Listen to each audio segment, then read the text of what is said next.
નમસ્કાર દર્શક મિત્રો, મહામંથનમાં આપ સૌનું સ્વાગત કરું છું। ગ્રામીણ અર્થતંત્રનો જો કોઈને ધબકાર કહેવો હોય તો એ ધિરાણ મંડળીઓને નજરઅંદાજ આજની તારીખે કરી શકાય એમ નથી।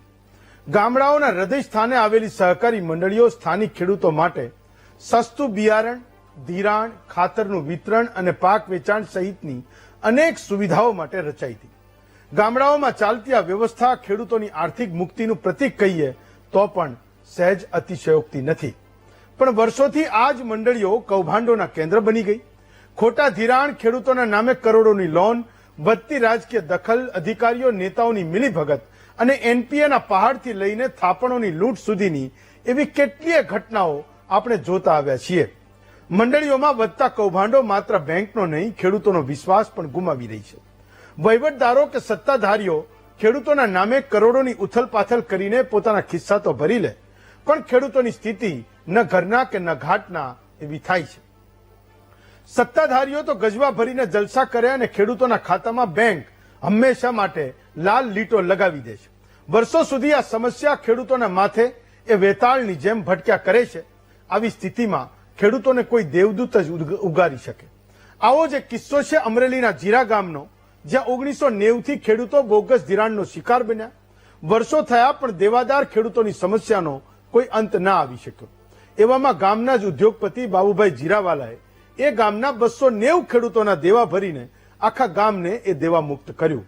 આવા ઉદ્યોગપતિઓ જાણે ત્યારે ખેડૂતો શાંતિથી ઊંઘી શકે છે, ત્યારે સવાલ એ થાય કે એવા કયા લોકો છે જેને કારણે મંડળીઓ ફડચામાં જાય છે।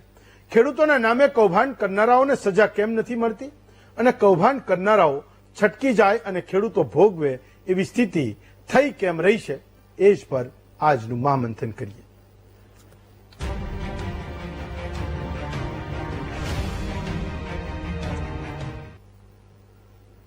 તો આપણા ગુજરાતમાં એ ગામોનું ઋણ ઉતારવામાં સહેજ પણ પાછી પાની નહીં કરનારા લોકોનું જો એક લિસ્ટ બનાવીએ તો હું માનું છું કે કિલોમીટરો સુધી એ નામ લખાય એવડું મોટું એ લિસ્ટ એ આજની તારીખે બની શકે છે।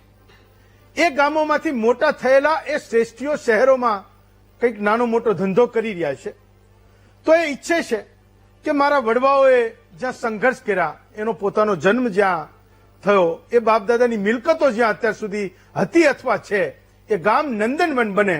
એના માટે આપણા ગુજરાતમાં એ હજારો શ્રેષ્ઠીઓ, એ હજારો મહાજનો આજે પણ એ પ્રયત્ન કરી રહ્યા છે અને એ જ કડીમાં એક અનોખું ઉદાહરણ પૂરું પાડનારા એ બાબુભાઈ જીરાવાલાને હું આજે મહામંથનમાં લાવ્યો છું। સાવરકુંડલાના જીરા ગામના રહેવાસી બાબુભાઈનું એ સુરતમાં તો ખૂબ મોટું નામ છે, પણ મેં અગાઉ કીધું એમ 1990માં એ મંડળીના હોદ્દેદારોએ એ ગામના ખેડૂતોનું એક કૌભાંડ કરી નાખ્યું। એ બોજો એની એક પેઢી બીજી પેઢીને હું માનું છું કે આ 33-35 વર્ષોમાં આ ત્રીજી પેઢી છે જે આજે પણ કોર્ટોના ચક્કર કાપતી હતી।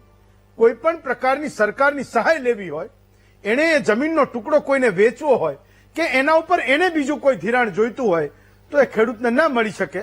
આવા ગામના અંદાજે 300 ખેડૂતો હતા। એ ગામના ખેડૂતોને આજે બાબુભાઈએ એ દેવા મુક્ત કરાવ્યું છે, જેના કારણે આજે આપણે આ મહામંથન કરી રહ્યા છીએ।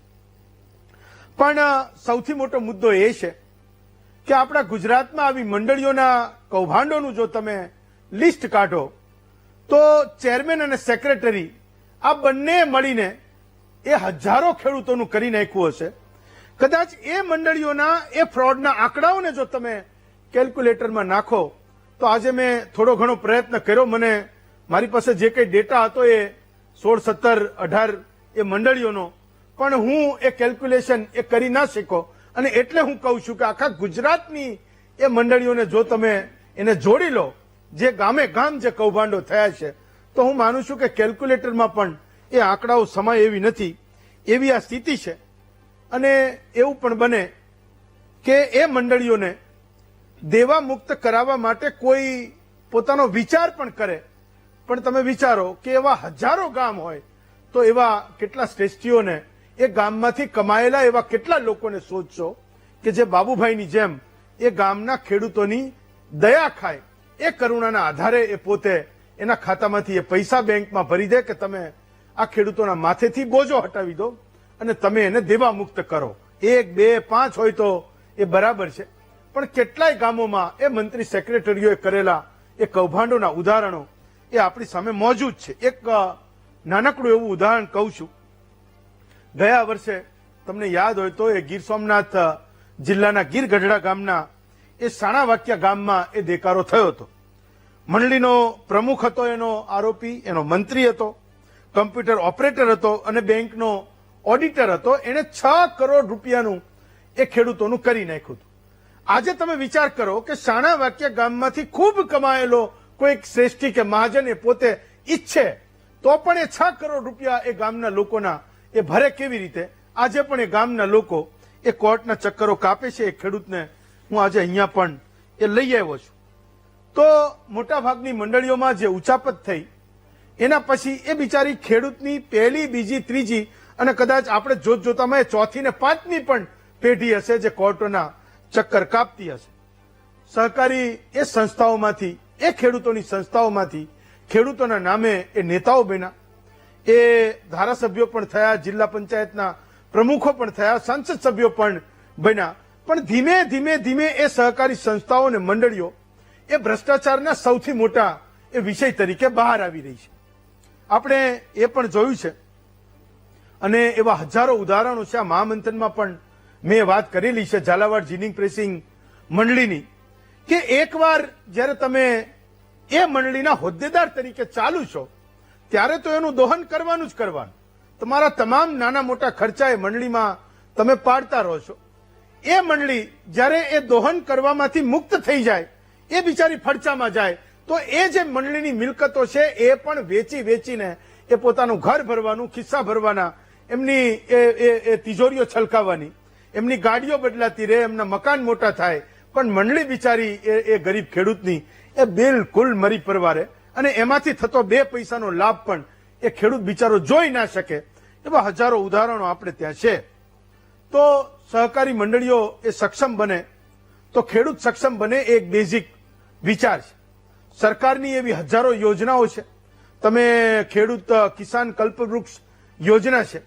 તમે ભાઈ સરકાર પૈસા આપે કે તમે શેડ બનાવો, તમે કમ્પાઉન્ડ વોલ બનાવો, તમે કમ્પ્યુટરીકરણ કરો, તમે નવા લોકો લાવો, તમે સારા સાધનો વસાવો, પણ ખેડૂતનું ભલું થાય એના માટે કરો. પણ છતાંય આ બધું કર્યા છતાં જે એ મંડળીનો વહીવટ કરનારા લોકો છે, જે સહકારી સંસ્થાનો વહીવટ કરનારા લોકો છે, એની ખોરી દાનતના કારણે બિચારા એ ખેડૂતની મગફળી એ આખરે શેડ નહીં હોવાના કારણે એ ભીંજાવાની છે. એ એક સનાતન સત્ય છે. પૈસા ગમે એટલા આવ્યા, એનો વહીવટ શું થયો એ આજે પણ કોઈ પૂછનારું છે નહીં ને જોનારું છે નહીં.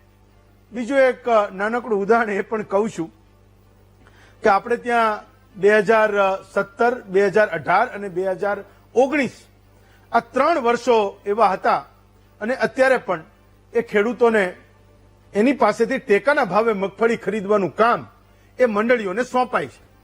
એ એટલે સોંપાય છે કે મંડળી આખરે એ ખેડૂતની છે.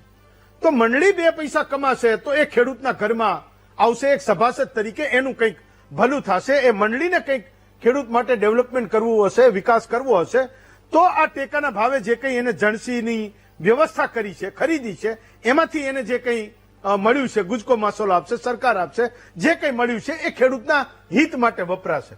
તમને બરાબર યાદ હશે કે જ્યારે એ મંડળીઓએ એ મગફળીની આ 3 વર્ષોમાં ખરીદી કરી હતી, પછી જ્યારે ગોડાઉનમાં ગઈ ત્યારે એ ગોડાઉનમાં કાંકરા અને ધૂળ અને પથ્થરો મળ્યા હતા. તો સાબિત કરવાનો એવો પ્રયત્ન થયો કે ભાઈ મંડળીઓ તો બહુ ચોખ્ખી હતી, પણ જે ઈમાનદારીના નામે ખેડૂતોએ એને ધૂળ અને કાંકરા આપ્યા હતા એ જ એ ગોડાઉનમાંથી મળ્યા છે. તો આજે એ વાત સ્વાભાવિક છે કે બિચારો ઈમાનદાર ખેડૂત તો એ મગફળી લઈને જાય છે. એમાં કાંકરા અને ધૂળ ભેળવનારા કોણ છે?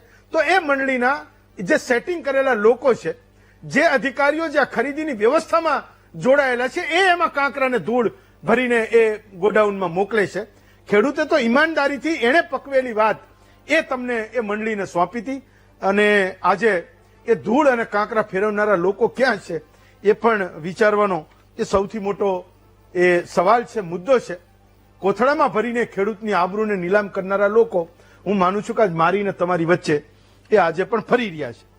પણ આજનો જે વિષય છે, તમે મોટાભાગની મંડળીઓના કૌભાંડની એક પેટર્ન જોશો તો તમને ખબર પડશે કે મંડળીનો ચેરમેન એક એમાં ભાગીદાર છે, મંડળીનો મંત્રી એ એમાં ભાગીદાર છે, બેંકનો ઓડિટર એ એમાં ભાગીદાર છે, અને બેંકનો એ અધિકારી જેની જવાબદારી છે રોકવાની કે ક્યાંક સહી કરવું અને ના કરવું તો આ અટકી જાય, એ પણ એ ખેડૂતનું હિત જોતા નથી. એના કારણે મોટા ભાગની મંડળીઓના કૌભાંડની તમે એક એની પેટર્ન કાઢશો, એની મોડેસ ઓપરેન્ડી જોશો તો આ 4-5 લોકોની મિલીભગતથી એ ગરીબ ખેડૂત એની પેઢીઓ એ કોર્ટના ચક્કર કાપતી જાય છે. બિચારો એ ખેડૂત એ કોર્ટના ચક્કર કાપતો રહે, પણ જે આ 4-5-6 લોકો જેણે આ મંડળીનું કૌભાંડ કર્યું હોય એ હંમેશા એ છૂટા ફરતા રહે છે. મને લાગે છે કે એ મંડળીના સભાસદ તરીકે એ ખેડૂતોને એ દાજા પર ડામ જેવું લાગતું હશે, જ્યારે પેલો કૌભાંડી માણસ એને ગામના ચોરે કંઈક મળી જતો હશે, કંઈક તાલુકામાં હટાણું કરવા જાય ત્યારે મળી જતો હશે, તો એને લાગતું હશે કે મારું જીવન દોજક કરનારો વ્યક્તિ એ આજે પણ ગાડી અને બંગલામાં રહે છે. મારી સ્થિતિ, મારા ઘરવાળાની સ્થિતિ, મારા સંતાનોની સ્થિતિ, મારા એ ખેતરના વારસદારોની સ્થિતિ આજે પણ કોર્ટના એ પગથિયા ચડવાની રહે છે. ખેડૂતના નામે 5 વીઘા જમીન હોય, 20 વીઘા જમીન એને બતાવી દીધી અને મોટી લોન લઈ લીધી. ખેડૂતને બિચારાને કંઈ ખબર ન હોય એ કેવી રીતે કૌભાંડ કરે છે. મેં કીધું કે આ 4-5 લોકોની મિલી ભગતના કારણે આ 1-2 મોડેસ ઓપરેન્ડીને તમે ગણો તો હજારો લોકો, હજારો ખેડૂતો એ આજે કોર્ટના ચક્કરો કાપી રહ્યા છે. મારો એક વિષય એ પણ છે કે બેંકમાંથી એકવાર પૈસા ઉપડી જાય એ બોજો કઢાવવા માટે કેટલા લોકો આજે કોર્ટમાં કેસ લડી રહ્યા છે એનો પણ જો એક ડેટા મળે તો હું માનું છું કે એ પણ હજારો ને લાખોમાં એ ગુજરાતના એ ખેડૂતોની વચ્ચે હશે. એક ઉદાહરણ તમને કહું છું, હમણાંનું જ આપણા ગાંધીનગરના એ કોબામાં એક સરદાર ગ્રામ ખેતી મંડળી એ ખેડૂતોની મંડળી હતી. એ યાદ હોય તો હમણાં જ એ કેસ ખૂબ ચગ્યો. તમે એવું વિચારો કે મંડળીમાંથી એ જમીન છે એ બિલ્ડિંગના બાંધવાના કામમાં આવતી હશે. આ બધી જમીનો હવે અબજો રૂપિયાની થઈ ગઈ છે. 1 વીઘાના કેટલા કરોડ આવે એ હું માનું છું કે ગામે ગામ એ અલગ અલગ આંકડાઓ છે. મુદ્દો એવો હતો કે ખેડૂતોએ એક મંડળી બનાવી, એમાંથી રોડ રસ્તા નીકળતા હતા, કમ્પન્સેશનના 15 કરોડ રૂપિયા એ સરકારમાંથી આવ્યા પણ ખરા. એ મંડળીના ચેરમેન અને મંત્રીએ અને એના 2 દીકરાઓએ, એક જ પરિવારના લોકોએ એ 15 કરોડ રૂપિયા ઉપાડી લીધા. આ એક વિચારવા જેવી વાત એ છે કે જ્યારે એ ખેડૂતને બિચારાને કંઈ ન મળ્યું, પણ જે એનો વહીવટદાર હતો, જે એનો હોદ્દેદાર હતો, જેને એ ખેડૂતે ભરોસો કરીને એને ચેરમેન અને સેક્રેટરી બનાવ્યો હતો, એને 15 કરોડ રૂપિયા ઉપાડી લીધા. વિચારવાની વાત એ છે કે જ્યારે સભાસદો બિચારા એ ખેડૂતો જ્યારે કોર્ટમાં ગયા તો કોર્ટમાં પણ એને કીધું કે તમે આ પૈસા એને ન આપતા.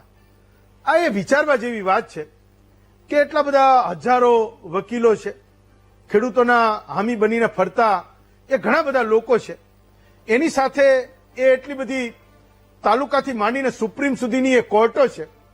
ક્યાંય કે ગરીબ ખેડૂત એ એકાદી કોર્ટમાં ધાર નાખી આવવો પણ ખરો, એની પડખે કોઈ મદદ કરનારું આવ્યું પણ ખરું, અને છતાંય વિચારો કે એ બેંકના ખાતામાંથી એ ચેરમેન અને સેક્રેટરીના ખાતામાં પૈસા જતા રહે. હું માનું છું કે એ આ ગુજરાતનો સાવ ગરીબ ખેડૂત એ આખરે ન્યાયની અપેક્ષા રાખે તો રાખે કોની પાસે, એ આપણે આજે વિચારવાનો એ સમય છે. છતાંય મારી સમજણ એવું કહે છે કે 2 લોકો જો એ ધારી લે તો આ મંડળીઓ ફડચામાં જતા અથવા તો મંડળીઓનું બુરું ઈચ્છતા લોકો એ તાત્કાલિક પકડાઈ જાય અથવા હિંમત ન કરે. એક એ બેંકનો મેનેજર અને બીજો જે એનું ઓડિટ કરે છે, મંડળીનું ઓડિટ કરે છે, એ ઓડિટ કરનારો વ્યક્તિ. પણ થાય છે એવું કે સરકાર એ ઓડિટની ખાનગી પેનલો બનાવે. એ ખાનગી પેનલનો ઓડિટર એને ખબર છે કે અહીંયા ખોટું થયું છે, એના મંત્રી સેક્રેટરીએ ખોટું કર્યું છે, પણ એની પોતાની જવાબદારી કેટલી કે એ ઉજાગર કરે, એ સહકારી રજિસ્ટ્રારને કહે કે ભાઈ આમાં સૌથી મોટી ભૂલ છે, ના ગરીબ ખેડૂતો એ દંડાઈ રહ્યા છે. ક્યાંક એવું પણ બને છે કે એ મંડળીનો ચેરમેન સેક્રેટરી આવડી મોટી રકમનું જ્યારે કૌભાંડ કરતો હોય તો 20, 25, 50 લાખમાં એ ઓડિટરને પણ ફોડી નાખે. એના કારણે વર્ષોના વર્ષો સુધી એ પેઢીઓ સુધી કોર્ટના ચક્કરો કાપતા રહે, એના સંતાનો પણ કોર્ટના ચક્કરો કાપતા રહે, છતાં પણ એ ખેડૂત બિચારો એની જમીન પરથી એ બોજા મુક્ત એ કરાવી નથી શકતો અને આખી જિંદગી એ માત્ર ને માત્ર એક તાણમાં એ જીવે છે. હું વારે તહેવારે મારી ચેનલમાં પણ એ ખેડૂતોના પ્રશ્નો અહીંયા ઉજાગર કરવાનો પ્રયત્ન કરીએ છીએ, પણ 4 વર્ષે 5 વર્ષે 6 વર્ષે તમે જયારે પૂછો કે તમારી મંડળીમાં કૌભાંડ થયું હતું, મંત્રી સેક્રેટરી સામે તમે કેસ કર્યો હતો, તેનું થયું શું, તમને આજની તારીખે ખબર પડે કે એ મંત્રી સેક્રેટરી કંઈક બંગલો બાંધીને એ ગામથી 100 કિલોમીટર 200 કિલોમીટર દૂર ગુજરાતના કોઈ તાલુકા કે જિલ્લામાં રહેતો હોય, પણ એનું કોઈ આપણે કશું કરી શકતા નથી. મારો મુદ્દો એ છે અને હું પણ એ સમજવા માંગુ છું, તમે પણ એ સમજવા માંગતા હશો કે આ ગરીબ ખેડૂતોનું કરી નાખનારા આ રાક્ષસોના આ કરતૂતોમાંથી જો ખેડૂતોને હું માનું છું કે છોડાવવા હોય તો એ ગુજરાતને એવા કેટલા બાબુભાઈ જીરાવાલાની જરૂર પડે એ સવાલ આજે આપણે બધાએ પૂછવાની જરૂર છે. કદાચ સાવરકુંડલા તાલુકાનું એ એક ગામ જેને એવો શ્રેષ્ઠી મળ્યો કે ભાઈ મારા વડવાઓનો સંઘર્ષ જ્યાં થયો, એ ગામના ખેડૂતો મારા ભાઈ ભાનડાઓ એ મુશ્કેલીમાં છે તો મારા માટે 90 લાખ નાની રકમ છે કે મોટી રકમ છે હું ભરી રહ્યો છું, પણ જે ગામોમાં 5-5 કરોડ 10-10 કરોડના આ રાક્ષસોએ કૌભાંડ કર્યા છે એમને એવા કયા બાબુભાઈ જીરાવાલા મળે અથવા તો એને એવા કયા શ્રેષ્ઠીઓ મળે કે ગામના ખેડૂતો એ દેવા મુક્ત થાય? આજે આપણે સવાલ આ મહામંથનમાં પૂછવાનો છે. મંડળીઓ કોના પાપે ફડચામાં જાય છે એ આજનો વિષય છે. આપણી સાથે 6 વક્તાઓ છે. બંસીભાઈ પટેલ છે, એ નડિયાદ જિલ્લાના પૂર્વ મદદનીશ રજિસ્ટ્રાર છે. પ્રવીણભાઈ પટેલ છે, વરિષ્ઠ સહકારી એડવોકેટ છે. બાબુભાઈ જીરાવાળા છે, પોતે ઉદ્યોગપતિ છે. પોલાભાઈ ફળદુ છે, એ લાલપુર સેવા સહકારી મંડળીના ચેરમેન છે. વિરાંગભાઈ સાવજ છે, એ જીરા ગામના ખેડૂત છે ને જયરામભાઈ ચોવટિયા છે, એ શાણાવાક્યા ગામના ખેડૂત છે. મેં જેનું ઉદાહરણ આપ્યું, આજે એ ખેડૂતની પાસેથી પણ સમજીશું કે આખરે કોઈ મંડળીનો ચેરમેન સેક્રેટરી એ 6-8 કરોડ રૂપિયાનું એ કરી જાય છે કેવી રીતે. તો સૌથી પહેલા બાબુભાઈ હું તમને ખૂબ ખૂબ અભિનંદન આપું છું કે એક એવો નિર્ણય તમે કર્યો કે મને એ વાતનું મહામંથન 1000 વાર કરવાની ઈચ્છા થાય. કદાચ કાલે કોઈ ગામનો એક ઉદ્યોગપતિ સરકાર, કોર્ટો, આ તમામ નેતાઓ અને તમામ વ્યવસ્થાઓની વચ્ચે એ ગામના ખેડૂતોને દેવામુક્ત કરાવવા જો આગળ આવશે તો હું રોજે એ મહામંથન કરવાની એ મારી તૈયારી છે. હું સૌથી પહેલા તમને શુભકામના આપું છું અને મને કહો કે એવી કઈ સ્થિતિ તમને લાગી કે તમે એ ફડચામાં ગયેલી મંડળીના 290 ખેડૂતોની વારે આવ્યા ને તમે 90 લાખ ભરવાનો એ નિર્ણય કર્યો? બાબુભાઈ.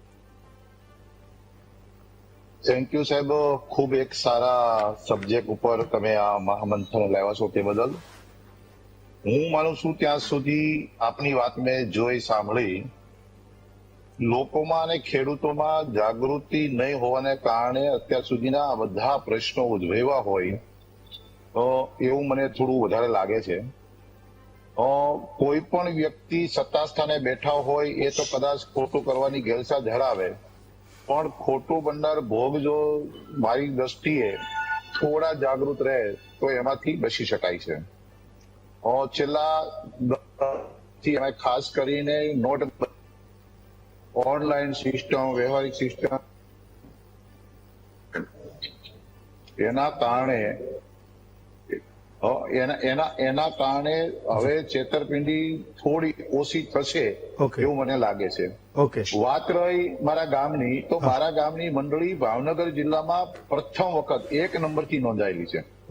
તારીખ 26/8/2023 ના રોજ એનું રજીસ્ટ્રેશન થયેલું અને સહકારિતાની ભાવનાને કારણે આ સહકારી મંડળીઓનું નિર્માણ થતા હોય છે અને સહકારી મંડળીઓના નિર્માણના કારણે ખેડૂતોનો જ વ્યક્તિ હોદ્દેદાર હોય તો ખેડૂતોને સરળતાથી આસાનીથી વ્યવહાર કરીને એ મંડળીની સાથે વ્યવહાર કરી શકે, એ સરકારનો એક અભિગમ છે અને અભિગમના માધ્યમથી ને આ સહકારી મંડળીઓ ચાલતી આવી છે ને ચાલે છે.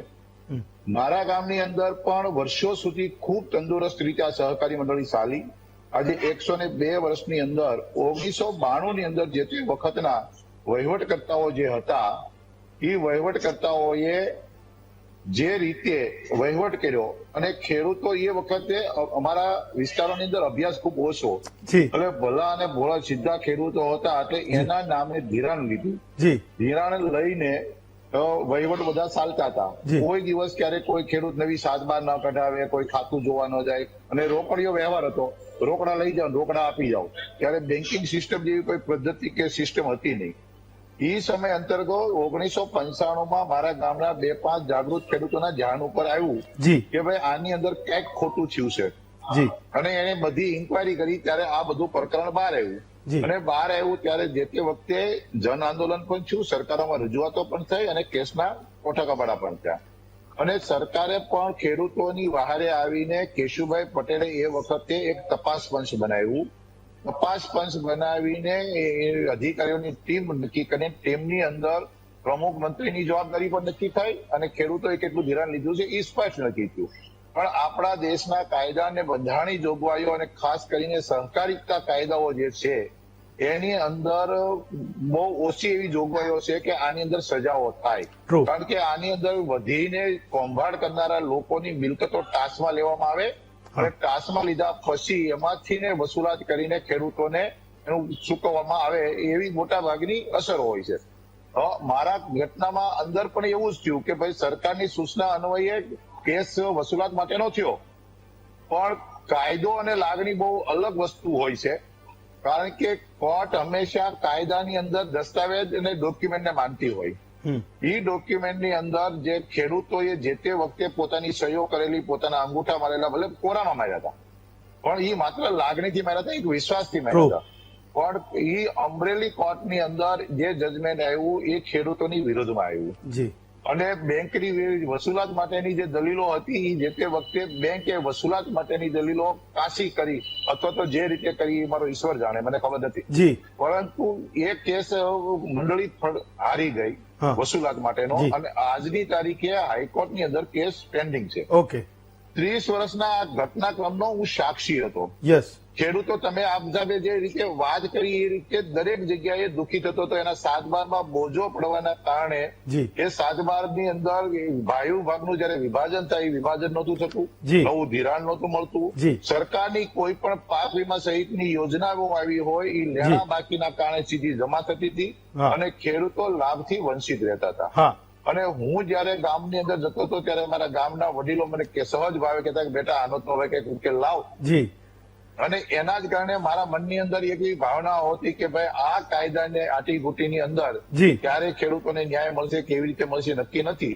પણ જો આ ખેડૂતોને માનસિક સ્થિતિમાંથી બહાર લાવવા હોય તો આપણે પોતે જ એક કાર્ય એવું કરવું જોઈએ કે જેને કારણે બધી બાબતોનો ઉકેલ આવે. પણ બાબુભાઈ એક સવાલ હું સમજી ગયો કે તમે તમારી માતાની સ્મૃતિમાં એ નિર્ણય લીધો કે ભાઈ 90 લાખ રૂપિયા હું ચૂકવું છું.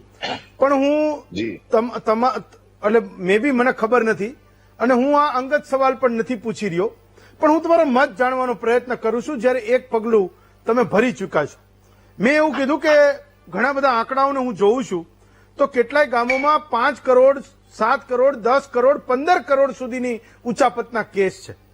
માનો કે તમારા ગામમાં, જીરા ગામમાં એ 90 લાખ નો હોત ને 5 કરોડ હોત તો શું થાત? મારે ખાલી સમજવું છે.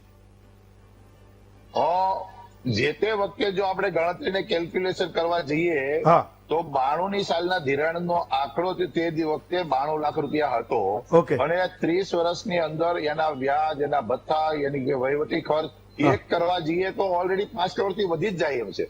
પરંતુ જે સંજોગો ઉભા થયા છે, ફડસાની અંદર એક સહકારી કાયદામાં જોગવાઈ છે કે મંડળી જયારે ફડસામાં જાય છે ત્યારે ઇન્ટરેસ્ટ બંધ થઈ જાય, વ્યાજ બંધ થઈ જાય છે. એટલે મુદ્દલ રકમ ઉપર જ એના ભાગની મોટા ભાગની લડત ચાલતી હોય છે. પણ આવા મારા ગામ સિવાય એવી અસંખ્ય આપે કીધી રીતે સહકારી મંડળીઓ છે કે જેની અંદર આ પરિસ્થિતિ છે. મારા સારકુલા તાલુકાની અંદર પણ આવી 11 મંડળીઓ છે કે જે આજની તારીખે ફડસામાં થઈ છે અને પ્રમુખ મંત્રીની સામે વિવાદો ચાલે છે. Okay, fine. ચલો વિરાગભાઈ, તો બાબુભાઈ કીધું કે એમના તમારા ગામની 1 નંબરની મંડળી હતી, પણ આ 2 નંબરી લોકો એ આજે પકડાયા કે નહીં? આજે તમને ક્યાંય એ સામા મળે છે કે નહીં? એ ક્યાં છે જેણે આ ફ્રોડ કર્યું હતું? હેલો, હા, મને તમારો અવાજ સંભળાય છે. મારો સવાલ સમજાયો તમને? ફરીવાર એક સવાલ. હા, ફરી પૂછું છું કે બાબુભાઈએ કીધું કે મારા ગામની મંડળી 1 નંબરની મંડળી હતી. એ 1 નંબરની મંડળીમાં 2 નંબરનું કામ કરનારા લોકો એ આજે તમને કઈ સામા મળે છે કે નહીં? એ ક્યાં છે? આ 32-33 વર્ષોમાં એ ફ્રોડસ્ટર લોકો હજી પણ મારા તમારી વચ્ચે જ છે કે કઈ જેલમાં છે?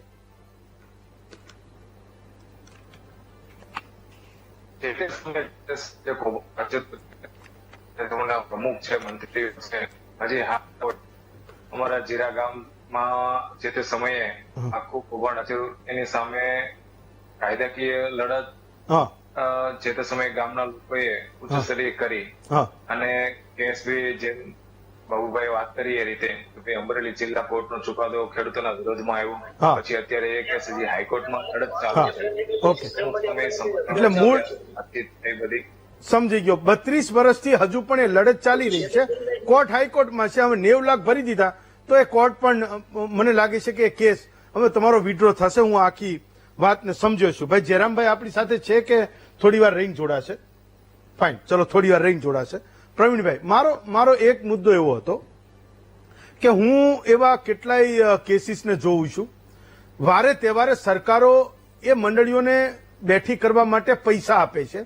એટલે એને કંઈક બેલ આઉટ પેકેજ કહે છે કે આખા દેશમાં અમુક કરોડ રૂપિયા એ સરકાર ફાળવે, જે માંદી પડેલી મંડળીઓ હોય એ લોકોને પૈસા આપે અને પાછું એ ખેડૂતના ઉત્થાન માટે કંઈક નવું કામ થાય. મારે એ સમજવું છે કે આટલા બધા નિખરવો રૂપિયા એ ગુજરાતના ગામડાઓમાં એ મંડળીઓમાં ગયા પછી પણ એ મંડળીઓ હજુ પણ ફડચામાં અને હજી નવી મંડળીઓ એ દર મહિને 2 મહિને મને તમને એ સમાચાર મળતા રહે છે. તો આ બધા પૈસા જાય છે ક્યાં? એ ફરી પાછા મંત્રી અને સેક્રેટરીઓ જે બને એના કિસ્સામાં જાય છે? હેમંતભાઈ, સહકારમાં શું છે કે સરકાર તો બહુ સારા કામ કરે છે. સરકારી યોજના લાવી હતી, દેવા માફીની યોજના સરકાર એકવાર લાવી, વૈદ્યનાથ કમિટી પણ લાવી.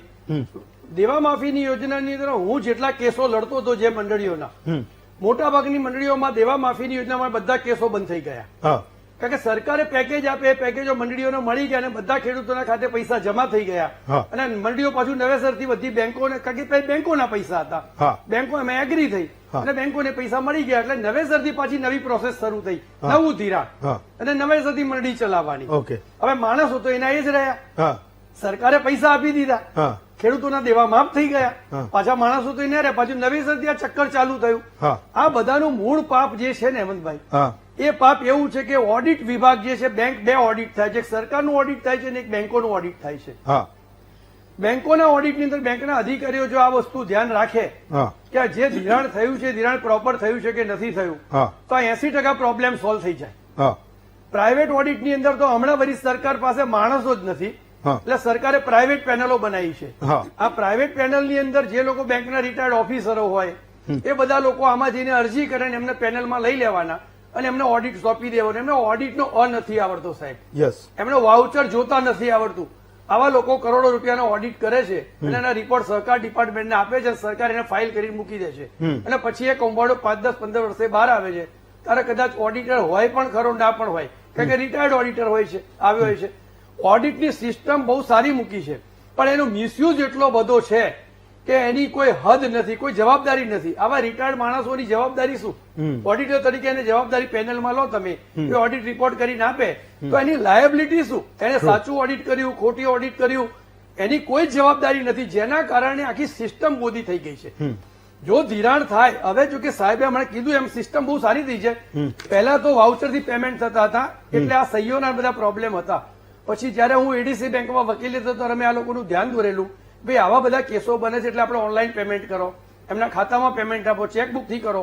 એટલે વાઉચર વાળી સિસ્ટમ બધી બેંકોમાં બંધ થઈ અને હવે પેમેન્ટ ડાયરેક્ટ ખેડૂતના ખાતામાં થાય છે. એટલે જે મારા પાસે તો એવા કેસ હતા સાહેબ કે 10,000 રૂપિયાના પેપરમાં સહી હોય અને એની પાછળ 2 મીંડા ચડી ગયો અને 1 લાખ રૂપિયા કરીને સેક્રેટરીએ પૈસા ઉપાડી લીધા હોય.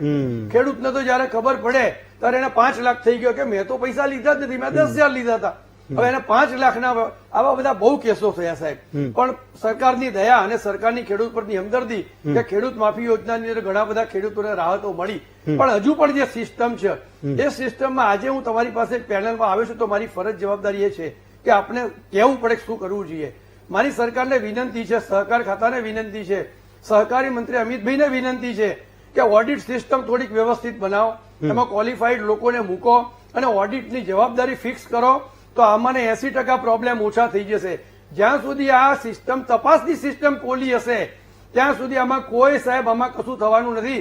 આવા એક ભાઈ જશે તો બીજા આવશે, બીજા જશે તો ત્રીજા આવશે અને કેશના વ્યવહારો છે, અભણ ખેડૂતો છે, જેમ સાહેબે કીધું ભોળા ખેડૂતો, એને બિચારાને પૈસાની જરૂર છે, મંડળીમાં જાય છે, જ્યાં કહેતા સહીઓ કરે છે અને ઘણી બધી સાહેબ એક લવારપુર નોંધણીના કેસમાં તો આપણે શું વાત કરું સાહેબ, સીસી પણ ખોટી, એડીસી બેંકમાં સીસી ના ડોક્યુમેન્ટ પણ ખોટા. તો બેંકે શું જોયું હશે? તમે તમારી પાસે જે કરોડોની ડોક્યુમેન્ટ એ તો જુઓ તમે, એમાં કઈ રીતે ધિરાણ થયું છે. અનફોર્ચ્યુનેટલી સાહેબ આખી સિસ્ટમ બોધી છે. આ બોધી સિસ્ટમને બદલવી હશે તો ખેડૂતોના હિતમાં સરકાર વારંવાર કેટલા પેકેજ લાવશે અને ખેડૂતોને મદદ કરશે. દર 5 વર્ષે આવું થશે તો એના કરતા સરકારે કડક નિયમો કરવા જોઈએ અને જે લોકો કૌભાંડમાં જળવાયા હોય એ લોકોને કડક જોગવાઈઓ કરીને ખરેખર 6-12 મહિના તો જેલમાં મોકલવા જોઈએ કે જેના ઉદાહરણથી બીજા લોકો આ કરે નહીં અને ખેડૂતોને ખરેખર ન્યાય મળે. નહીં તો ભોળા ખેડૂતો તો બિચારા અભણ છે, તેમના સિસ્ટમ સાથે કઈ લેવા દેવા નથી અને હજુ પણ આવા ધંધા ચાલુ જ રહેશે. એટલે ઓડિટ અને કાયદા કડક કરવાની સાહેબ ખૂબ જરૂર છે. ફાઇન, ચલો પોલાભાઈ, તો હું તો એ આંકડાઓને જોઉં છું, એ મંડળીઓના નામ જોઉં છું તો મોટા ભાગની એ સૌરાષ્ટ્રની મંડળીઓ છે. મધ્ય ગુજરાતમાં તમને ખૂબ ઓછી મળે, ઉત્તર ગુજરાતમાં હજુ પણ એ આંકડો ખૂબ મર્યાદિત છે, દક્ષિણ ગુજરાતમાં મોટી મોટી સુગર મિલો એનું દિવાળું ફૂંકાઈ જાય, પણ મંડળીઓના આંકડાઓ એ મને ખૂબ ઓછા દેખાય છે. સૌરાષ્ટ્રમાં મેં તમારા વિસ્તારની જોઈ, જામનગર અને દ્વારકામાં ત્યાં 18-20 મંડળીઓ એ ફડચામાં છે. સવાલ એ છે કે એ ચેરમેન સેક્રેટરીઓને ગામના લોકોએ ઓળખી કેમ નથી શકતા? મોટે ભાગે એવું થાય કે 6-7 લોકોનો એ હોદ્દેદારો હોય, એનો સ્ટાફ હોય, એ મામો ને ભત્રીજો ને કાકો ને એ છોકરાની વહુ ને છોકરો ને એ જ લોકો એનો વહીવટ કરતા હોય. તો એ ખેડૂતોને સૌરાષ્ટ્રમાં, એટલે ખેડૂતો સૌરાષ્ટ્રમાં અમસ્તા તો ખૂબ બોલતા હોય છે, એના ગામમાં જેને મંડળીઓનો વહીવટ કરવાનો છે એ લોકોને કેમ નથી ઓળખી શકતા અને મોટા ભાગની મંડળીઓ ત્યાં કેમ ફડચામાં જાય છે? નમસ્તે જી નમસ્તે. નમસ્તે. પહેલા તો હું બાપભાઈને ધન્યવાદ આપું છું કે એને આવું વિચારે. પણ સૌરાષ્ટ્રમાં વધારે જવાનું કારણ એ છે કે સૌરાષ્ટ્રના ખાતેદાર ખેડૂત ઘણા બધા અભણ છે, એટલે અંગૂઠા મારી દે, બીજું વિશ્વાસ કરતા હોય. પણ ફડચામાં જવાના 3-4 કારણો છે. એમાં એક ફડચામાં જવાનું કારણ એ છે કે અનબેલેન્સ થાય એટલે વહી જાય, પછી પૈસા ઉપાડી લે એટલે જેમ ઉપાડી લે બીજા ખોટી સહી કરીને ઉપાડી લે એટલે એ મંડળી ખર્ચામાં ગઈ. અમારે લાલપુર તાલુકામાં જામનગર જિલ્લામાં 20 મંડળીઓ છે અને દેવભૂમિમાં 18 મંડળીઓ છે ફરજામાં. પણ અમારે 2-3 મંડળી તો એવી છે કે એના કર્મચારી એનું જે મંડળ હતું ને એને સાહિત્ય જ ગુમ કરી દીધું. એટલે તપાસ અધિકારી શું જોવે? અમારે લાલપુર તાલુકાની 3 મંડળી એવી છે એનું સાહિત્ય જ મંત્રી ગ્રુપ ગુમ કરી દીધું, એના ઉપર કાંઈ ફોજદારી કાંઈ નથી. એટલે આમાં સરકારે કાયદો છે ને ધરમથી દેવભૂમિનો લઈ જવો જોઈએ તો આ લોકો થોડાક અચકાય નહીં. અને બીજા નંબરમાં જયારે ફરજમાં અમુક થોડાક ખેડૂત ના ભરે એટલે ધીમે ધીમે મંડળી અનબેલેન્સ થતી જાય, અનબેલેન્સ થાય એટલે ધિરાણ ના આપે એટલે પણ વહી જાય. અને જે મંડળીઓના જે ખર્ચામાં ગઈ છે એ લોકોને કોઈ બી વ્યાજ માફી ના મળે, ધિરાણ ના મળે, માંડવી ઊંધું ના મળે, એટલે એ પણ એવું થાય છે. એટલે અત્યારે સરકાર હવે છે આજથી 20 વર્ષ પહેલા મેં છે ને અમારી રજીસ્ટ્રાર ઓફિસમાં મેં એક અભિયાન ઉપાડ્યું કે ભાઈ તમે રોકડા પૈસા જમા ના કરો, ખેડૂત પાસે ચેક લઈને જમા કરો. તો ઘણા બધા મંત્રી છે ને મારો વિરોધ કીધો કે તમને અમારો કોઈ ભરોસો નથી, હું નથી ભરોસો. અત્યારે 100% ચેક થી જ પેમેન્ટ થાય છે મંડળીમાં. એટલે તો એવું ના થાય કે પહોંચ બનાવી દે ખોટી ડુપ્લિકેટ પહોંચવાની. અમારી 2 મંડળીઓ એવી છે કે ડુપ્લિકેટ મંડળીઓ પહોંચ બનાવી અને અંદર આપી દીધા, ખેડૂત ઘરે રહી ગયા અને દેવામાં બુડી ગયા. આવું પણ થાય છે. એટલે સરકાર અત્યારે એક્ટિવ છે, પણ એક બાપાએ કીધું કે ફડકામાં જાય કે વ્યાજમાં તો થઈ જાય તો સરકાર અત્યારે સેટલમેન્ટ નું જે છે વ્યાજમાફીનું, તો વ્યાજ જ ના ચાલે તો વ્યાજમાફીનું ક્યાંથી આવે? એમાં ઓટીએસ કાર્યક્રમ છે, ઓટીએસ માં તમારે વ્યાજ માફી કરી દઈએ, વન ટાઈમ સેટલમેન્ટ, ખર્ચામાં તો એનું વ્યાજ ના ચાલ્યું જી. તો પછી આ સેટલમેન્ટની જરૂર જ નથી. True. એટલે મંડળીઓને રાહતની જરૂર છે. બાકી તો મંડળી છે ને, મંડળી બીજી એક તમને ભેગા ભેગું ઈ પણ કહું જી. કે ગમે મંડળીઓને આ ખરીદીનું મળે અને એમાં કમિશન મળે, મંડળીઓને ખરીદી કરવા વાળા લો ભાગો ડુપ્લિકેટ મંડળી બનાવે છે અને ગાંધીનગર લગી અંદાજમાં મેચ થયેલા છે. એ લોકો બી ખરીદીને આપે છે. કોઈ ચાર્જિંગ કરતો હોય કોઈ મંડળીને ધિરાણ નથી, આ ખરીદી માટે નથી આપતા. એ જ્યાં લગી જેની પહોંચ હોય એ જ આપે ને. એ મંડળી એવી ડુપ્લિકેટ મંડળી હોય કે એના અલા તલા જેવા સભાસદ હોય. અને હમણાં મગફળીનું થયું લાલપુર તાલુકાની મંડળી બ્લેકલિસ્ટ જી. એમાં હવે મંડળી બંધ થઈ ગઈ, બસ પૂરું. સભાસદો કે હોદ્દેદારો કોઈ કઈ ના આવ્યા. યસ. એટલે સરકારે ખરેખર જે છે ને મંડળી સાચી વહીવટ કરતી હોય ને એને જે આવું વહીવટ આપવું જોઈએ તો થોડીક રાહત મળે. બાકી તો હવે બહુ નહીં થાય, ફરજામાં નહીં થાય, કેમ કે હવે આમ પેમેન્ટ છે ને ઓનલાઈન ચેક થાય છે. મને યાદ છે આ તમે ફ્રોડ મંડળીઓની વાત કરી. જગદીશ વિશ્વકર્મા સહકાર મંત્રી હતા. ગયા વર્ષે લગભગ 550 જેટલી એવી ફ્રોડ મંડળીઓ એને રદ કરી હતી, એનું એટલે એને પકડી હતી એમ. એટલે ખબર નહીં, વિચાર કરો, એ ગામોની વચ્ચે આવી મંડળીઓ એ ઉભી થઈ જાય. આ એક વિચારવાનો સૌથી મોટો મુદ્દો છે. સરકાર એ ટેકાના ભાવે કરોડો રૂપિયાની જણસી ખરીદે તો એ ડુપ્લિકેટ મંડળી જઈને અપિયર થઈ હોય. ડુપ્લિકેટ તો શું હવે હોય તો બધું નીચે મિલી ભગત. પણ હમણાં મને યાદ છે કે સ્ટેટ ગવર્મેન્ટે એવી 550 મંડળીઓને એ પકડી હતી. હું આવું આપની પાસે પણ. જયરામભાઈ તમને મારો અવાજ સંભળાય છે? હા, મારે જયરામભાઈ એ પૂછવું છે, ગયા વર્ષે તમારે ત્યાં શાણા વાક્યમાં 6 કરોડની ઉચાપત મંડળીના સેક્રેટરી અને પ્રમુખે કરી હતી. તમે લોકોએ કેસ નોંધાવવાનો પ્રયત્ન પણ કર્યો અને કોર્ટમાં પણ ગયા. પણ મારે સમજવું છે કે એ 6 કરોડનું ફ્રોડ કરનારા લોકો એ આજે છે ક્યાં, જયરામભાઈ? હા સર, બોલો. મારો પ્રશ્ન કરો. મારો પ્રશ્ન એ છે કે ગયા વર્ષે તમારા ગામમાં ખૂબ મોટો દેકારો થયો હતો. 6 કરોડ રૂપિયાનું ફ્રોડ તમારી સહકારી મંડળીના ચેરમેન, સેક્રેટરી અને 6 લોકોએ મળીને કર્યું હતું. હું એ સમજવા માંગુ છું કે એ 6 કરોડનું ફ્રોડ કરનારા લોકો આજે ક્યાં છે, એનું શું થયું, અને એ ગામની મંડળીનું કઈ સેટલમેન્ટ થયું કે ના થયું? ના સાહેબ, અત્યારે કઈ શું નથી મંડળીમાં. ત્યાં ખેડૂત ખાતેદાર નથી, એમાં કોઈ પણ એની હાથ બાર પણ નથી મંડળીમાં, છતાં પણ એના ખાતામાં બોજો બોલે છે. કેમ? એટલે મને એ કહો જયરામભાઈ, તમે કાગળમાં પોઈન્ટ લખીને આવ્યો છે ને એ ના જોશો. હું જે ભાઈ એની બાજુમાં કોઈ બોલશો નહીં, એને કહો. હું જે સવાલ પૂછ્યો એનો જવાબ આપો. નહીં, હું જે સવાલ પૂછ્યો એનો જવાબ આપો જયરામભાઈ. તમે લોકોએ જે કેસ કર્યો હતો, એ ફ્રોડ કરનારા લોકો આજે ક્યાં છે? એ તો ક્યાં છે એ કઈ ખબર નહીં સાહેબ. હા, ત્યાં છે એ ખબર નહીં, પણ એ લોકોનો કેસ કર્યો હતો ખેડૂતોએ, પણ હજી કાંઈ મંડળીનો ચુકાદો આવ્યો નથી. નહીં તો એ લોકો ક્યાંય ગયા? એ તમારા ગામ વાળા જેને ફ્રોડ કર્યું તો એ ક્યાંય ગયા?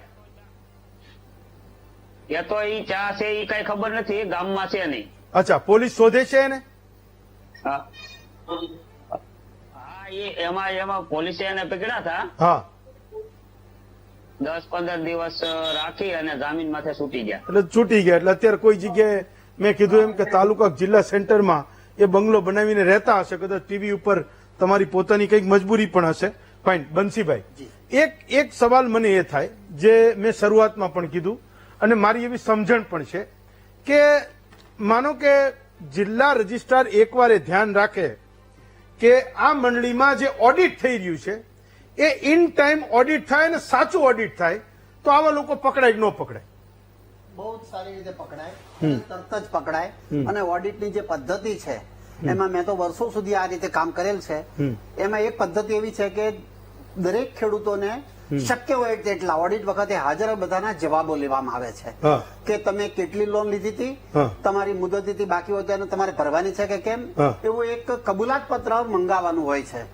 પણ મોટા ભાગની મંડળીઓમાં ગમે તેટલો અમે પ્રયત્ન કરીએ તો એ ચેરમેન, સેક્રેટરી અને કમિટી મેમ્બરો એવી રીતની ગોઠવણ કરી રાખે કે જે લોકોના પૈસા ખોટા આવી રીતે ધિરાણો બતાવ્યા હોય એ લોકો અમને હાથમાં આવે જ નહીં ઓડિટર તરીકે, અને એમના મળતિયાઓ જે સાચો જવાબ આપનારા હોય એના જ નામો ખાલી અમારી સામે આવે ને એની જ અમે સહીઓ લઈ અને ઓડિટ પૂરું કરતા હતા. પણ માનો કે મંડળી જે ગામની છે એ ગામમાં તમે ઓલો લાલ ચોપડો લઈને પહોંચો તો એ ખેડૂત ના મળે તમને? ના મળે સાહેબ. કેમ ના મળે? એને પહેલાથી જ ના પાડી દીધી હોય કે તારે હમણાં સાહેબ આવશે, તારે બધા પૈસા ભરવા પડશે. એને એવો ડરાવ, અને નો ડાઉટ અમારી ઉપર એક એવું પ્રેશર તો નહીં કહું પણ એક સજેશન હતું સરકારનું કે તમારે બી શક્ય હોય જો ખેડૂતો પૈસા ભરી દેતા હોય, કોઈ પણ સોસાયટીમાં પગારદારોની હોય, અર્બન મંડળી હોય, પૈસા ભરી દેતા હોય તો તમારે શક્ય એટલા પૈસા ભરાવામાં મદદ કરવી. પણ આનો અર્થ સેક્રેટરીઓ એવો કરીને મૂકી દીધો છે કે તમારી પાસે તાત્કાલિક પૈસા ભરાવશે અને તમે નહીં ભરો તો તમારી જમીન આજને આજ હરાજી કરવા માટે મોકલી દેશે. નહીં, પણ એ ખેડૂતને તો હવે સમજ પડે ને કે ભાઈ હરાજી કરવી એ બહુ મોટો વિષય છે. એટલે સાહેબ એમને એવી રીતે ડરાવી જ રાખેલા હોય છે ખરેખર, કારણ કે આ વસ્તુ બને છે કોની પાસે કે જે લોકોને પૂરતું જ્ઞાન નથી, જે 100% જાગૃત ખેડૂતો છે ને તો કોઈ પ્રશ્ન નથી નડતો, એને સેક્રેટરી, ચેરમેન કોઈ હટાવી બી નથી શકતા. દર વર્ષે એ લોકો વર્ષમાં ઘણી વખત 2 વખત તલાટી પાસે બી પૂછે છે, બેંકને પૂછે છે, મંડળીમાંથી ખાતાના ઉતારા માંગી લે છે. એટલે એમને કોઈ તકલીફ નડતી નથી. પણ જેને ઓછું જ્ઞાન છે, જે લોકોને આ બાબતમાં કઈ ખાસ સમજ પડતી નથી, અને એમને એમ જ કહેવામાં કે તારે ભાઈ પૈસા જોઈતા હોય તો આટલું કરવું પડશે. હવે એ જ વસ્તુ જે કરી રાખ્યો પેલા લોકો પૈસાની લીધે હા પાડી દેતા હોય છે. આ સ્થિતિ બને છે. નહીં, પણ મારે હજી એક વાત એ સમજવી છે કે એટલે હું તો બહુ મોટા મોટા મારી પાસે તો ઉદાહરણો છે બેંકો ને ડેરીઓના અને એપીએમસીઓના કે પેલા સહકારી એ જે રજિસ્ટ્રારનો જે માણસ છે એની પાસે જે વાત પહોંચી એ તો હજી પેલા સાચી મોકલી છે. એટલે નડિયાદમાં તમે જયારે હશો તો તમારી પાસે એ મંડળીમાં શું ખોટું થયું એ તો વાત તમારી પાસે સાચી પહોંચી, પણ તમે એ ચોપડો પોલીસ આગળ કે કોર્ટની આગળ કે જ્યાં સરકારમાં તમારે જ્યાં પહોંચાડવાનો છે એને એકદમ મોટો લાંબો વર્ષોનો ટાઈમ થઈ જાય કે એ ક્યાંક વજન પણ બોલતો હોય, ક્યાંક એવું પણ બને કે ક્યાંક કોઈક ડરાવતું ધમકાવતું હોય અને ક્યાંક કોઈક પ્રેશર પણ કરતું હોય. તો તમે એ વખતે એ લોકોની સેવા કરવાની શપથ લો છો તો એ એક માણસ તરીકે જિલ્લા રજિસ્ટ્રાર ના નક્કી કરી શકે કે ભાઈ આમાં હું સાચો જ રહીશ, મારે જે થવું એ થાય? સાહેબ આપની વાત બિલકુલ સાચી છે, પણ આમાં 2 લેવલ છે. ઓડિટરને સીધી કોર્ટમાં મૂકવાની કે પોલીસમાં ફરિયાદ કરવાનો અધિકાર સીધો નથી. જયારે બી ઉચ્ચાપત થાય, ખોટું ધિરાણ થાય, ખોટી વસૂલાતના પ્રશ્નો ઉભા થાય, ખોટી રીતે ખોટી હરાજીથી જમીનો વેચાઈ જાય, એવા કિસ્સાઓ કેટલાક બનેલા છે. અને ક્યારેક ક્યારેક કોઈ પોલિટિશિયન કે કોઈ પોલીસ ખાતાના કે કોઈના દબાણને લીધે તમે કહ્યું પ્રમાણે વાત બનતી હોય, એ વખતે પણ અમે બધું જ ધ્યાન રાખીએ, છતાં પણ સત્તા ઓડિટર પાસે નહીં હોવાથી જિલ્લા રેશાની ઓફિસમાં જાય અને ત્યાંથી કેસ નીકળતા વર્ષો વીતી જાય છે. અને જિલ્લા રેશાને ટાઈમ નથી હોતો કે દરેક કેસમાં વ્યક્તિગત રીતે ધ્યાન આપે. ઓડિટની સિસ્ટમમાં તો એવું છે કે 10% જે અમે ઓડિટ કરી લાવીએ એમાં જિલ્લા રેશાને 10% મંડળીઓ જે રીઓડિટ કરવાની હોય છે. હવે રીઓડિટમાં લગભગ કોઈ જગ્યાએ કોઈ માણસો મોકલી શકે એવી સરકાર પાસે મશીનરી નથી. એટલે આના લીધે શું થાય છે કે અમને મજા પડી જાય છે. મૂળ વાત આટલી બને છે. સિસ્ટમ બધી જ વ્યવસ્થિત રીતે જો એક વખત પ્રોપર વે ચાલવા માંડે તો બધું કશું જ નડે એમ નથી. એટલે બિચારો એકવાર ખેડૂતની જમીન પર બોજો પડે એ મંત્રી અને સેક્રેટરીના કારણે, એ પ્રમુખના કારણે, અને પછી એને એ સાબિત કરવાનું કે આ પૈસા મેં નથી લીધા, મેં મારા ખાતામાં નથી લીધા. અને આજની તારીખે આ આટલી ટેકનોલોજીના જમાનામાં જ્યાં માણસનું 10 વર્ષનું પણ એ બેંકનું સ્ટેટમેન્ટ નીકળી શકે, ભાઈ એક ટ્રાન્ઝેક્શન, આ તો એક સીધો દેખાતો કેસ છે. મેં તો બહુ રિપોર્ટિંગ કર્યું છે એટલે મને ખબર છે કે તમને રીતસર ખબર પડે કે લઈ ગયો છે ચેરમેન સેક્રેટરી અને બિચારો એ ખેડૂત રહ્યો એ જિલ્લા રજિસ્ટ્રારને કોર્ટને ધક્કા ખાઈ રહ્યો છે કે ભાઈ મેં પૈસા નથી લીધા, બોજો હટાવો, મારે આ જમીન કોઈને ટ્રાન્સફર કરવાની છે કે મારે જરૂર છે, ઘરમાં માંદગી આવી છે ને મારે એ જમીન વેચવાની છે. પણ એવા કેટલાક કિસ્સાઓમાં આપણે એવું રાખીએ કે એનો એ ન્યાય એ ખેડૂતને ખૂબ જલ્દી મળે. એક બ્રેક લઈએ, બ્રેક પછી પાછા આવી આ વિષયમાં 1-2 સવાલ, તમારા સવાલો એ હજુ પૂછું છું.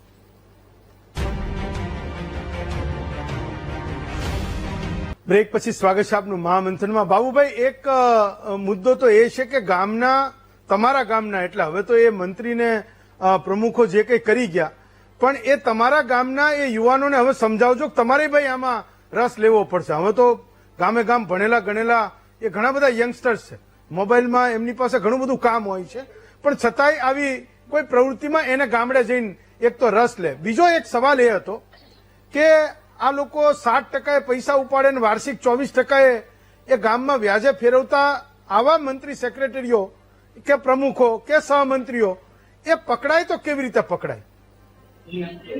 બાબુભાઈ. સાહેબ, તમારી વાત સાથે હું સહમત છું. આ બધા એક આપણામાં કહેવત છે જી કે બદામ ખાવાથી બુદ્ધિ ના આવે, ઠોકર ખાવાથી બુદ્ધિ આવે. હા, એટલે જીરા ગામના લોકોએ જે ઠોકર ખાધી છે એ ઠોકર ખાવાને કારણે હવે એક પણ જીરા ગામનો ખેડૂત છેતરાય એમ નથી. ઓકે. અને હા, ઘણા વખત એના કડવા અનુભવો, પોતાની મુશ્કેલીઓનો સામનો કર્યો છે, એટલે એટલા મેચ્યોર ને પરિપક્વ થઈ ગયા છે. અને આજની તારીખે જે યુવાનો છે, ભણી ગણીને આગળ આવ્યા છે, એ પૂરા જાગૃત છે. એટલે અત્યારે મારા ગામની અંદર વાતાવરણ એકદમ ખૂબ સારું અને આ એક પ્રકારનું પૂરું થયું. ફાઇન, ચાલો, ઓકે. હા, પોલાભાઈ 20 સેકન્ડ. પોલાભાઈ. હા, મારે એ કહેવાનું છે કે મંડળીઓ ફરચામાં જાય અથવા તો અનબેલેન્સ થાય, પણ એની આરે અમારા માવતર એટલે બેંક હોય, તો બેંક પણ વહીવટ બરોબર રેગ્યુલર ના કરે તો પણ મંડળીઓ ફરચામાં જાય. એનું કારણ શું છે કે દાખલા તરીકે કહું કે અમારે જામનગર ડિસ્ટ્રિક્ટ બેંક છે, એની પાસે અમારે મંડળીઓના 50 કરોડ રૂપિયા છે, તો એને 40 વર્ષમાં 1 પૈસો વ્યાજ કે રાહત કઈ આપી નથી. ફક્ત અમારે એ પૈસાનું વ્યાજ એ લોકો જ મંડળીએ વહીવટમાં પૂરું કરી નાખે, એટલે બેંકો જ પૂરું કરી નાખે. તો પછી અત્યારે મારા મંડળીના 40 લાખ છે, જો મને 1% કે અડધો ટકો વ્યાજ આપે તો મારી મંડળી ફરકામાં ના જાય. અમારી લાલપુર તાલુકાની ઘણી બધી મંડળીઓ અનબેલેન્સ થઈ છે અને ફરકામાં જાય ભવિષ્યમાં આને હિસાબે. એટલે બેંક વાળાને સુધારવું પડશે, માવતર સુધરશે તો જ મંડળીઓ બચશે. બહુ સાચું. ચલો, ફાઇન. પ્રવીણભાઈ 10 સેકન્ડ. જી સર, હમણાં આપણે સરદાર ગામની વાત કરી, એ મંડળીમાં સાહેબ આપણે કીધું એમ એ પ્રમાણે આટલા પૈસા ઉપાડી ગયા, છતાં ઓડિટર શ્રી જયારે એમના ત્યાં જાય છે નોટિસ આપીને કોઈ રેકોર્ડ એ બિલ્ડર આપતા નથી, એમને રેકોર્ડ મળતું જ નથી. તો ઓડિટરની ફરજ અને જવાબદારી છે કે એની સામે લીગલ કાર્યવાહી કરી લે. આ 15 કરોડ રૂપિયા ઉપાડી દેનાર માણસને તમે મુદત પર મુદત આપો, કેમ ચલાવી લેવાય? એટલે આવા કેસોની અંદર અમારી વિનંતી છે કે ઓડિટરો અને જિલ્લા રજિસ્ટ્રારો ખૂબ જાગૃત થાય અને તાત્કાલિક પગલાં લઈને આવા પૈસા વસૂલ કરે અને એવા ઉદાહરણ પૂરા પાડશે તો જ આ ગુજરાતમાં શાંતિ સ્થપાશે. ફાઇન. બંસીભાઈ, એક સવાલ તમને હું પૂછતો હતો ને વાત અટકી ગઈ. મારો એક સવાલ એ હતો, તમે એવું કીધું કે બહુ બધા રજિસ્ટ્રાર પાસે આવા કેસીસ હોય છે, પણ હવે રજિસ્ટ્રારને તો એ ખબર હોય કે આ 10 મંડળી કે 15 મંડળી કે 20 મંડળીમાં એ ખેડૂતો રીબાઈ રહ્યા છે જિલ્લામાં. 100% ભાઈ હશે, ભાઈ મોટી મોટી મંડળીઓ હશે, પણ જે ખેડૂતો જેમાં ડાયરેક્ટ કે ગરીબ ખેડૂતના હિતની વાત છે, ત્યાં તો એ રજિસ્ટરને એનો ધર્મ યાદ આવી ના જવો જોઈએ. પણ કમનસીબી છે આપણી કે દરેક જગ્યાએ એવું થતું નથી. ઘણા જિલ્લા રજિસ્ટ્રારો એ પ્રમાણે એક્શન લે છે પણ ખરા, પણ મોટા ભાગે જિલ્લા રજિસ્ટ્રારોનો સ્ટાફને બી પૂરેપૂરું નોલેજ હોતું નથી અને એમણે સરકારી વકીલ કે પબ્લિક પ્રોસિક્યુટર ઉપર આધાર રાખવો પડતો હોય છે. એટલે ટ્રેનિંગ એમને પ્રોપર આપવામાં આવતી નથી, એના લીધે તો ઘણી બીજી મુશ્કેલીઓ ઉભી થાય છે. અને ઓડિટરો આપે જે સાહેબે વાત કરી કે ઓડિટરો જો પ્રોપર વે ધ્યાન આપે અને રસ લે તો 90% નહીં પણ હું એમ કહીશ કે 99% કામ સુધરી જાય છે. ફાઇન. ચલો પોલાભાઈ, લાસ્ટ 30 સેકન્ડ, તમારે કઈક કેવું છે? પોલાભાઈ. એક નવી સ્કીમ બહાર પાડી છે ને દરેક મંડળીને 4-4 લાખ રૂપિયાના સોફ્ટવેર અને કોમ્પ્યુટર આપ્યા છે, એટલે ડાયરેક્ટ ગાંધીનગર થી તમામ રોજે રોજ નો વહીવટ જોઈ શકીએ. રેગ્યુલર અંદર કોમ્પ્યુટર ને સોફ્ટવેર ચાલુ થાય તો ઓવરફ્લોડ ના થાય, કેમ કે દરરોજ ત્યાંથી ઓડિટ થઈ શકશે. એટલે સરકારે હવે પછીના નેક્સ્ટ ટાઈમ આપણને 4-4 લાખ રૂપિયાના અંદાજે આપી દીધા છે, પણ હવે એ ચાલુ થાય. અને આમ પગાર માટેના મંડળીઓના પ્રોબ્લેમ છે કર્મચારીના, એટલે ધીમે ધીમે હવે ફોલ્ટ નહીં થાય પણ સારું થાય. ચલો, આપણે એવી આશા રાખીએ કે 4 લાખ રૂપિયા કમ્પ્યુટરાઇઝેશન માટે આપ્યા છે, એવું પણ કરી શકે ને કે ડિસ્ટ્રિક્ટ રજિસ્ટ્રારની ઓફિસે મંડળીના રેકોર્ડ બાય ડિફોલ્ટ જતા રહે, તો આ બધા પોટલા ગુમ કરી દે કે ભાઈ મંડળીનો રેકોર્ડ જ ગુમ થઈ ગયો અને બિચારો પેલા ખેડૂત રહ્યો ધક્કા ખાતો રહે અને ચેરમેન સેક્રેટરી કોઈ દિવસ દંડાય નહીં. તો આપણે એવી આશા રાખીએ કે એ પણ સરકાર ધ્યાન રાખશે. 4 લાખ રૂપિયા આપ્યા પછી આ કામ પણ તમે કરાવો. અમે જીસવાનથી એ આખું ગામડું તો બધું નેટવર્કથી જોડાયેલું છે, તો એ પણ બહુ ઇઝી થઈ જવું છે. અને એટલીસ્ટ આ પોટલા ગુમ કરી દેનારા લોકો, હું માનું છું કે એનું એ બાનું એ આખરે નહીં ચાલે. તપાસ કરતી વખતે સરકાર પાસે એની ડિસ્ટ્રિક્ટ જિલ્લા રજિસ્ટ્રારની ઓફિસમાં એના રેકર્ડ નીકળશે. આપણે એવી આશા રાખીએ કે આગળ જતા આ પણ થશે. બંસીભાઈ, પ્રવીણભાઈ, બાબુભાઈ, પોલાભાઈ, વિરાગભાઈ અને જયરામભાઈ, છ વક્તાઓનો ખૂબ આભાર માનું છું ને આશા રાખું છું કે આગળના કેટલાક સમયમાં આપણને એ મંડળીઓ ફડચામાં, આ મંડળી ફડચામાં ગઈ એવા કોઈ સમાચાર ન મળે. બાબુભાઈ જેવા જે શ્રેષ્ઠીઓ છે એ એમનો ધર્મ તો નિભાવતા જ રહેશે, પણ બિચારા મેં કીધું એમ કે 5 ને 6 ને 10 કરોડ વાળા એ કેવી રીતે આગળ આવે. સરકાર પણ એમાં કંઈક વિચારે કે ભાઈ આવા લોકોને મુખ્ય ધારામાં કેમ લાવવા, ફરી પાછા એ લોકો દોડતા થાય. હું માનું છું કે એ દિશામાં પણ કામ થશે.